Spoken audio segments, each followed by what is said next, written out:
है एवरीवन। आप सुन रहे हैं मेरी कहानी इश्क मुर्शिद, मेरे यानी कि दिव्या सिंह चाहत के साथ। तो चलिए शुरू करते हैं। भाग 43। अचानक से राम के मुंह से यह सुनकर कि वह सिया से प्यार करने लगा है, वेदिका एक क्षण के लिए चौंक गई थी। लेकिन अगले ही पल में उसके चेहरे पर एक गुस्सा भी साफ नजर आने लगा था। क्या क्या कहा तुमने? तुम उस सिया से प्यार करने लगे हो? How is this possible Ram? तुम्हें उससे प्यार कैसे हो सकता है? क्योंकि तुम तो मुझे प्यार करते हो ना। तो वही राम भी एक लंबी सांस बाहर छोड़ते हुए वेदिका की तरफ बढ़ा और उसके कंधे को अपनी हथेलियों से पकड़ते हुए उसकी बातों का जवाब दिया था। वेदिका, जस्ट लिसन एंड प्लीज़ मेरी बातों को समझने की कोशिश करो। मैं इस बात से डिनाई नहीं कर रहा हूँ कि हमने साथ में अच्छे वक्त बिताए हैं। हम दोनों एक दूसरे के लिए परफेक्ट थे, तभी तो हम साथ थे। लेकिन वेदिका, उस वक्त जो भी सिचुएशन था, बट इस वक्त मेरे और सिया के बीच में एक रिश्ता जुड़ चुका है। दुनिया की नज़र में शी इज़ माई वाइफ। तो अब मेरी भी रिस्पॉन्सिबिलिटी बनती है कि सबसे पहले मैं इस रिश्ते के प्रति लॉयल रहूं, उसके बाद। लेकिन राम का इतना कहना था कि वेदिका गुस्से में ही अपने कंधों से उसकी हथेलियों को झटक दिया था। ओह, रिस्पॉन्सिबिलिटी! आखिर कब तक इसकी आड़ में तुम मुझे बेवकूफ़ बनाते रहोगे?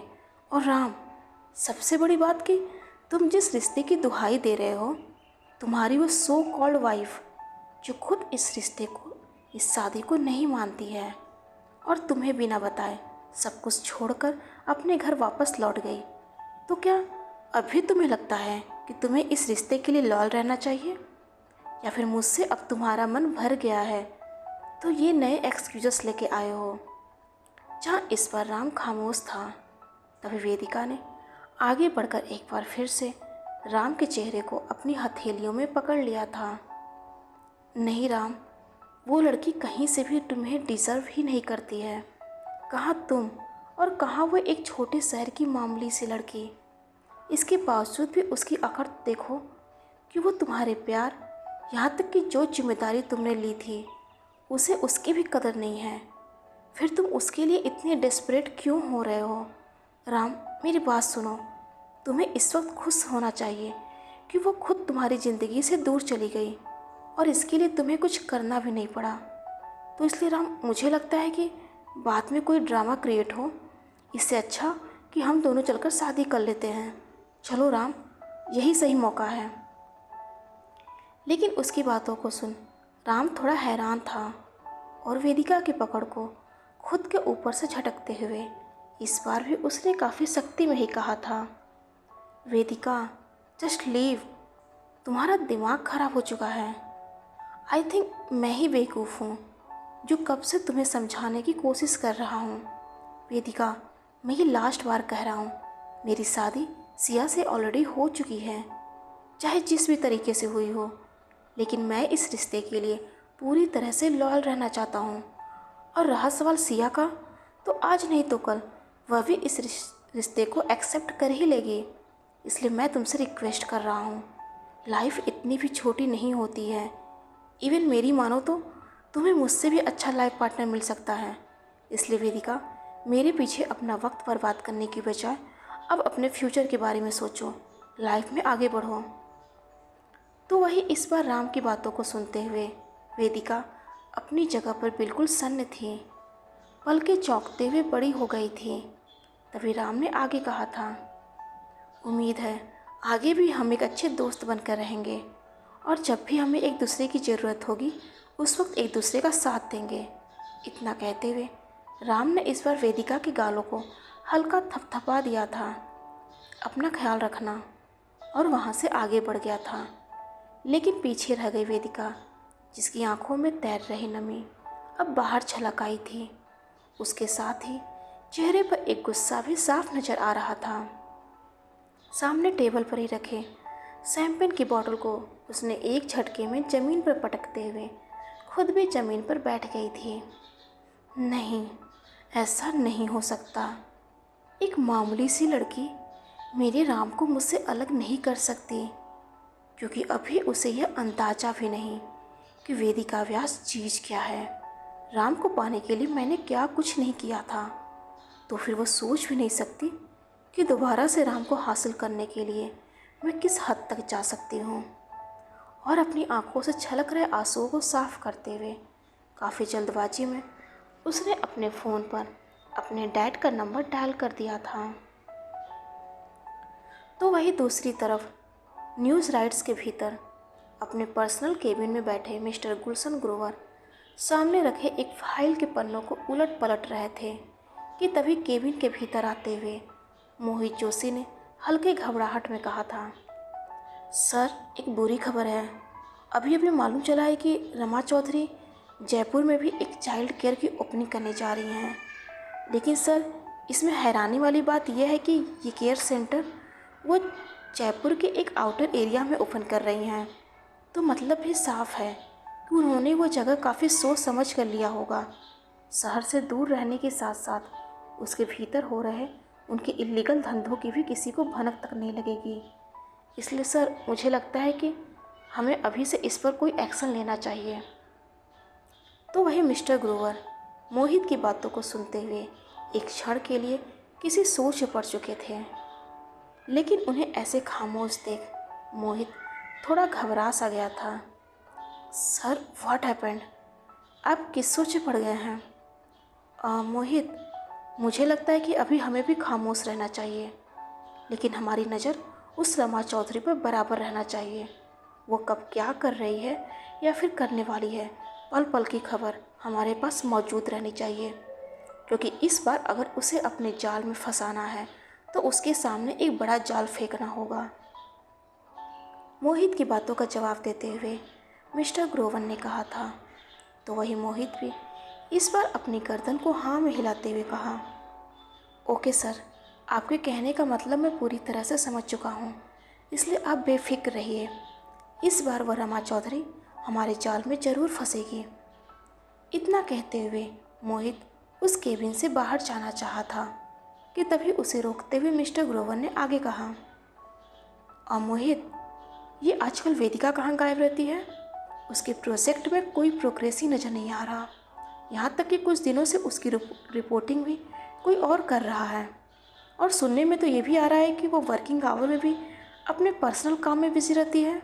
उससे कहो कि कल से उसे काम पर आने की कोई ज़रूरत नहीं है, और जाते जाते अपना रेजिग्नेशन लेटर डायरेक्ट मुझे मेल करती जाएगी।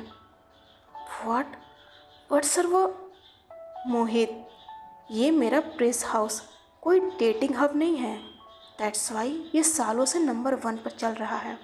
आई होप कि तुम भी समझ रहे होगे। मिस्टर ग्रोवर की बातों को सुनते हुए मोहित ने हल्के घबराहट में ही कुछ कहना चाहा था कि उससे पहले ही मिस्टर ग्रोवर ने उसकी बातों को काफ़ी सख्ती के साथ काट भी दिया था, जिस वजह से इस बार मोहित भी अपनी गर्दन को नीचे झुकाते हुए केबिन से बाहर निकल गया था। तो वही दूसरी तरफ अयोध्या में रात गहरी हो जाने के बाद भी इस वक्त राधेश्याम जी के घर काफ़ी चहल पहल थी। मंगल की सच्चाई बाहर आते ही एक बार फिर से सुदर्शन जी ने राधा का रिश्ता मांग लिया था, और इस शादी को काफ़ी जल्दबाजी में एक साधारण तरीके से होना तय किया गया था। तो वही शादी की तारीख परसों का ही तय होने की वजह से घर में अभी भी लोग जगे हुए थे, क्योंकि तैयारियों के लिए उनके पास वक्त कम था। लेकिन छत पर बैठी सिया के साथ साथ कंचन और राधा भी खामोश थीं। तभी कुछ सोचते हुए राधा ने कहा, सिया, क्या यह सच है कि अब तुम कभी वापस नहीं जाओगी? जहाँ सिया के चेहरे की खामोशी अभी भी बरकरार थी, लेकिन उसे ऐसे खामोश देख कंचन और राधा थोड़ी बेचैन नजर आने लगी थी। सिया, हमें लगता है कि अब तुम कुछ ज़्यादा ही कर रही हो, क्योंकि जीजा जी की लाइफ में शादी से पहले कोई भी रहा हो, लेकिन शादी तो तुमसे हुई है, और जब तुम ही इस रिश्ते को नकारती रहोगी तो फिर जीजा जी भी तुम्हारा चुनाव करने की बजाय उनका झुकाव ही उस लड़की की तरफ ज़्यादा होगा, और एक दिन ऐसे ही तुम दोनों का रिश्ता भी हमेशा के लिए ख़त्म हो जाएगा, कंचन ने कहा था। जहाँ इस पर कुछ सोचते हुए सिया ने हल्की मायूसी में जवाब दिया था, लेकिन दो प्यार करने वालों को अलग करना भी तो पाप है ना। हमने तो राम का बस इंतजार किया था, जिसे हमने प्यार समझ लिया था। लेकिन असल मायने में देखा जाए तो राम हमें नहीं, वेदिका को चाहते हैं। फिर यह सब जानते हुए भी हम कैसे उन दोनों के बीच में आ सकते हैं। लेकिन सिया, क्या जीजा जी ने कभी अपने मुंह से कहा है कि वो तुम्हारे साथ नहीं रहना चाहते हैं, तुम्हारी जगह, बल्कि वो उस वेदिका को देना चाहते हैं? सिया की बातों का जवाब देते हुए कंचन ने भी उससे यह सवाल कर दिया था, जहाँ इस वक्त सिया के चेहरे पर एक मायूसी थी। तो आज तक उन्होंने हमारे साथ रहने के लिए भी तो हाँ नहीं कहा है। हमेशा उनकी जुबान पर बस हम उनकी एक जिम्मेदारी से ज़्यादा और कुछ भी नहीं थे। और रही बात वेदिका की, तो उन्होंने अपने घर में कभी यह भी तो नहीं कहा कि वो वेदिका से शादी नहीं करना चाहते हैं। ऐसे में हम उन पर कैसे अपना हक जता सकते हैं? इस बार अपनी बातों को कहते हुए सिया की आंखों में एक नमी तैर गई थी, जिसे कंचन और राधा भी काफ़ी अच्छे से समझ पा रही थी। लेकिन इस बार वह दोनों भी खामोश हो चुकी थी। तभी कुछ देर की खामोशी के बाद कंचन ने कुछ सोचते हुए आगे कहा था, सिया, अगर जीजा जी खुद तुम्हें वापस लेने आए तो क्या उस वक्त भी तुम उनके साथ जाने के लिए मना करोगी? हमें अच्छे से मालूम है कि वह दिन कभी नहीं आएगा। कंचन की बातों का जवाब देते हुए सिया ने भी काफ़ी जल्दबाजी में ही कहा था। लेकिन उसके इस जवाब को सुन कंचन और राधा इस पर पूरी तरह से खामोश हो चुकी थी। तो वही दूसरी तरफ दिल्ली में अपने कमरे में रमा चौधरी से फ़ोन पर बात करती हुई शताक्षी इस वक्त काफ़ी घबराई हुई सी थी। यहाँ तक कि उसकी जुबान में हल्की लड़खड़ा रही थी। भाभी, भाभी मेरा यकीन कीजिए, यहाँ पर सब कुछ ठीक है, लेकिन अब वेदिका और राम के बीच में किसी बात को लेकर झगड़ा हुआ है, तो इसमें मैं क्या कर सकती हूँ? भाभी, सच कहूँ तो इस वक्त वेदिका को भी थोड़ा ठंडे दिमाग से काम लेना चाहिए, क्योंकि इस वक्त मामला भी थोड़ा गर्म है। और रहा सवाल राम का, तो उसे आप अच्छे से जानती हैं। फिर ऐसे में मुझे लगता है कि वेदिका को भी थोड़ी समझदारी दिखानी चाहिए। लेकिन आप चिंता मत कीजिए, मौका देखकर मैं खुद इस मामले को सुलझाने की कोशिश करती हूँ। और उस फ़ोन कॉल को डिस्कनेक्ट करते हुए शताक्षी ने एक लंबी सांस बाहर की तरफ छोड़ दिया था। जैसी सांस वैसे ही बहू। ये वेदिका भी बिल्कुल रमा भाभी के टक्कर की है। मतलब एक पल का भी चैन लेने नहीं देती है। आह, अब इन दोनों सास बहू से खुद राम जी ही हमें बचा सकते हैं। और हल्की झुंझलाहट के साथ कमरे से बाहर निकलते हुए उसने केतकी को भी आवाज़ दे दिया था, अरे केतकी, कहाँ मर गई? मेरे कमरे में जल्दी से एक कप चाय पहुँचा दो। और वापस से कमरे के भीतर चली गई थी। तो वही दूसरे कमरे में अपने बेड पर लेटा हुआ अच्युत कंचन से फ़ोन पर बात करते हुए नजर आ रहा था। मुझे तो उम्मीद ही नहीं था कि तुम्हारा फ़ोन भी आएगा। फिर इस चमत्कार के पीछे का राज क्या है? अपनी बकवास बंद करो और पहले मेरी बातों का जवाब दो। क्या सच में तुम्हारे राम भाई अपनी उस गर्लफ्रेंड के साथ शादी करना चाहते हैं? मेरा मतलब कि उन्होंने जो सिया के साथ शादी किया था, उनकी नज़र में उस शादी का कोई मतलब नहीं है। अच्युत की बातों का जवाब देते हुए कंचन ने कहा था। लेकिन उसकी बातों को सुन अच्युत के चेहरे पर एक तिरछी हंसी फैल गई थी। अगर भाई को सिया से कोई मतलब ना होता तो शायद उनके गालों पर डैड का थप्पड़ ना पड़ता। और आपकी सिया मैडम, वह कुछ ज़्यादा ही अंतर्यामी नहीं है? दूसरों के मन की बात वह कितने अच्छे से समझ जाती हैं, है ना? और सबसे बड़ा सवाल कि राम भाई के किरदार पर उंगली उठाने से पहले क्या उन्होंने खुद की तरफ देखा है? सबसे पहले उन्होंने खुद इस रिश्ते को मानने से इनकार किया था। और राम भाई जैसे कोई कठपुतली हैं जो उनके इनकार के बाद भी उनके आगे पीछे नाचते रहेंगे। और हम लोग तो आपकी सिया मैडम को अपना एक अच्छा दोस्त मानते थे ना? लेकिन जाने से पहले उन्होंने हमसे बात करना तो दूर, हमें एक बार बताना भी ज़रूरी नहीं समझा कि वह अपने घर वापस लौट रही हैं। क्या उनकी नज़र में हमारी दोस्ती की कोई कीमत नहीं है? क्या ये तुम क्या कह रहे हो? क्या सिया ने वाकई में शायद उस वक्त उसकी कोई मजबूरी रही होगी या फिर उसे वक्त ना मिला हो, इसलिए खुद के वापस लौटने की खबर वो तुम्हें ना बता पाई हो। अच्युत की बातों को सुन कंचन ने सिया की तरफ से सफाई देना चाहा था, लेकिन अच्युत एक बार फिर से एक तिरछी हंसी के साथ उसकी बातों को नज़रअंदाज कर दिया था, जिस वजह से माहौल में एक क्षण के लिए खामोशी फैल गई थी। तभी कुछ सोचते हुए कंचन ने कहा, क्या तुम नाराज हो? देखो, मुझे लगता है कि हमें एक बार सारी बातों को क्लियर कर लेना चाहिए, क्योंकि काफ़ी गलतफहमियां हुई हैं और इस वजह से रिश्ते सुलझने की बजाय और उलझ ही जाते हैं। तुम मेरी बातों को सुन रहे हो ना? फ़ोन की दूसरी तरफ अच्युत को अभी भी खामोश देख कंचन ने कहा था। तो वही कुछ देर की खामोशी के बाद इस पर अच्युत ने कहा, हाँ सुन रहा हूँ। तो फिर मुझे लगता है कि सबसे पहले हमें अपने उस बात को क्लियर कर लेना चाहिए। किस बात को? हमारे बीच में कौन सी बात हुई थी? इस बार कंचन ने थोड़ी नासमझी में कहा था, लेकिन अच्युत मुस्कुरा दिया था। मैडम, जब उस दिन हमने आपसे पूछा था कि आप हमारे बारे में क्या सोचती हैं, अगर आप उस मंगल से शादी नहीं करना चाहती हैं तो फिर मुझे लगता है कि इसका जवाब लेने के लिए तुम्हें यहाँ आना होगा। तुम आओगे ना? मैं इंतज़ार करूँगी। एक हल्की सी हंसी के साथ कंचन ने कहा था और उस फ़ोन कॉल को तुरंत डिस्कनेक्ट भी कर दिया था। लेकिन फ़ोन के दूसरी तरफ अच्युत कंचन का जवाब सुनते ही थोड़ा हैरान नज़र आने लगा था और फ़ोन को बेड पर ही दूसरे किनारे फेंकते हुए एक लंबी सांस बाहर की तरफ छोड़ दिया था। मुझे नहीं मालूम था कि अयोध्या की लड़कियां इतनी भी चालाक हो सकती हैं। अब मैं अयोध्या कैसे जाऊं? इस क्षण में तो लगता है यह मुश्किल ही नहीं नामुमकिन है। अपनी बातों को कहते हुए अच्युत इस वक्त काफ़ी ज़्यादा हताश नजर आ रहा था। तो वही दूसरी तरफ राम अपने कमरे में चहलकदमी करते हुए किसी सोच में उलझा हुआ था। चेहरे पर हल्के गुस्से के साथ साथ हल्की झुंझलाहट भी साफ नजर आ रही थी, जैसे कि उसने वेदिका से तो कह दिया था कि चाहे जिस भी कंडीशन में हुई हो, लेकिन उसकी शादी सिया से हो चुकी है, इसलिए वह अब अपने रिश्ते के प्रति लॉयल रहना चाहता है, अपने रिश्ते के प्रति वफादार रहना चाहता है।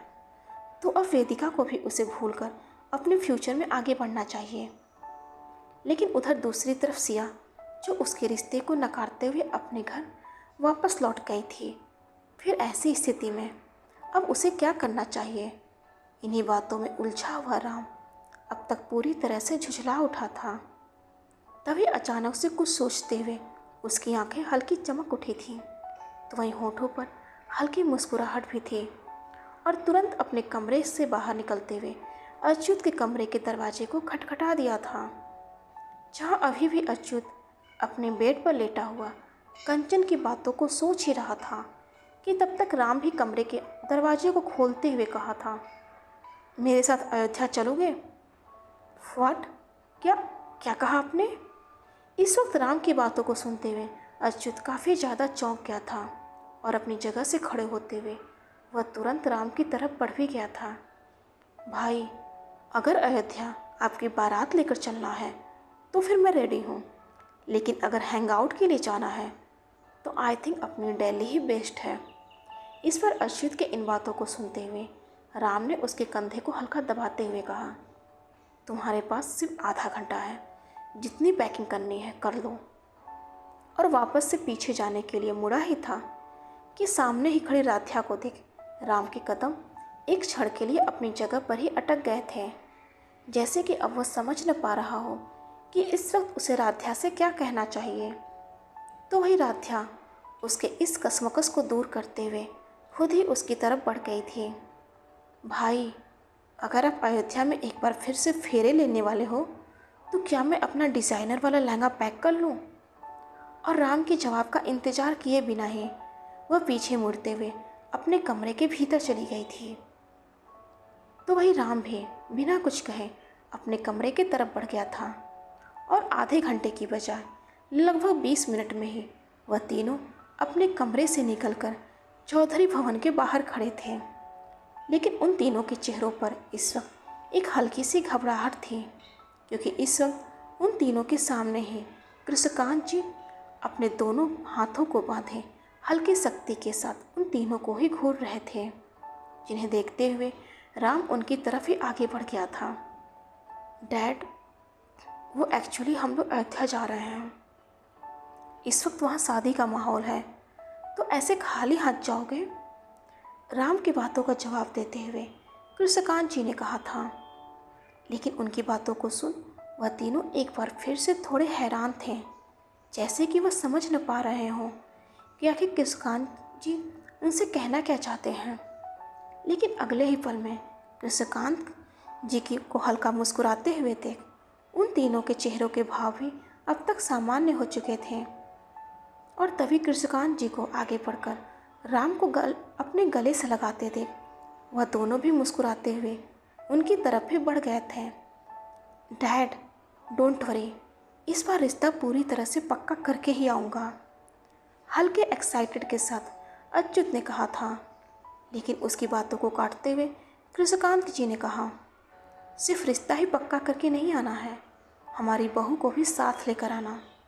बिल्कुल डैड, इस बार कृष्णकांत जी की बातों का जवाब देते हुए राम ने कहा था। तभी कृष्णकांत जी ने आगे कहा, तुम्हारी गाड़ी में मैंने 10 मिनट पहले कुछ सामान रखवा दिए हैं, उसे मेरी तरफ से राधे को दे देना। जहाँ इस बार कृष्णकांत जी का इतना कहना था कि वह तीनों भी अब तक समझ चुके थे कि जब राम ने अच्युत और राधा से अयोध्या चलने के लिए कहा था, उस वक्त ही कृष्णकांत जी ने भी उनकी बातों को सुन लिया था, जिसे समझते हुए वह तीनों एक बार फिर से मुस्कुरा दिए थे और अपने सामान को गाड़ी में रखते हुए वह तीनों बैठे ही थे कि तभी पीछे से आती एक आवाज़ को सुन वह तीनों एक बार फिर से चौंक गए थे। अरे निकम्मो, मेरे इन सामानों को कौन रखेगा? नज़रें पीछे घुमाई तो इस वक्त अपने एक बैग के साथ दादाजी चौधरी भवन के दरवाजे पर ही खड़े गुस्से में उन तीनों को ही घूर रहे थे। लेकिन उन्हें ऐसे देख वह तीनों हैरान थे, और इसके साथ ही उनकी नज़रें कृष्णकांत जी के तरफ भी घूम गई थी। क्या हमारे साथ दादू भी अयोध्या चल रहे हैं? थोड़ी हैरानी में ही अच्युत ने कहा था, और अगले ही पल एक हंसी के साथ उनकी तरफ दौड़ गया था। फिर तो इस बार बारात लेकर ही लौटेंगे। और उनके सामान को ही गाड़ी में डालते वह चारों अयोध्या के लिए निकल गए थे। जहां अब पीछे रह गए कृष्णकांत जी, उनके चेहरे पर अभी भी एक मुस्कुराहट और एक सुकून था, जैसे कि आज राम को खुद अपने रिश्ते के प्रति अगुवाई करते देख उन्हें काफ़ी तसल्ली हुई हो।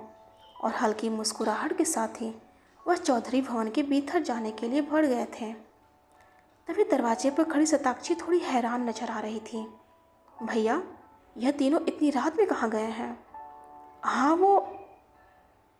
लेकिन अचानक से कुछ सोचते हुए कृष्णकांत जी ने अपनी बातों को बदल भी दिया था। अरे कहीं नहीं, उनका कहना था कि यही पास में ही कहीं घूमने जा रहे हैं। काफ़ी दिनों से घर में पड़े पड़े वह बोर हो चुके थे। चलो अच्छा है, इसी बहाने घर का माहौल भी थोड़ा नॉर्मल हो जाएगा। लेकिन शताक्षी अभी भी दरवाजे पर खड़ी बाहर की तरफ ही देख रही थी, जिसे देखते हुए कृष्णकांत जी ने आगे कहा, तुम अभी तक यही खड़ी हो? चिंता मत करो, उनके साथ पिताजी भी गए हैं, 1-2 दिन में आ जाएंगे। चलो अब तुम भी चलकर आराम करो। इतना कहते हुए कृष्णकांत जी इस बार सीधे अपने कमरे के भीतर चले गए थे। तो वही शताक्षी भी उनकी बातों को सुनने के बाद अपनी गर्दन को हाँ में हिलाते हुए अपने कमरे के भीतर चली गई थी। तो उधर कार के पैसेंजर सीट पर बैठा अच्युत इस बार लगभग उछलते हुए कहा था, फाइनली अयोध्या हम आ रहे हैं, हमारे स्वागत की तैयारियां शुरू कर दो। जिसके साथ ही पीछे बैठे दादाजी और राध्या भी काफ़ी खुश नज़र आ रहे थे। तो वही राम के होठों पर भी एक हल्की सी मुस्कुराहट थी। डियर फ्रेंड्स, आज के लिए बस इतना ही, लेकिन अगले भाग में जल्द ही मुलाकात होगी। और हाँ, आपको हमारी स्टोरी पसंद आई है तो प्लीज़ लाइक, कमेंट और मेरे चैनल को शेयर और सब्सक्राइब ज़रूर कीजिएगा। हर हर महादेव।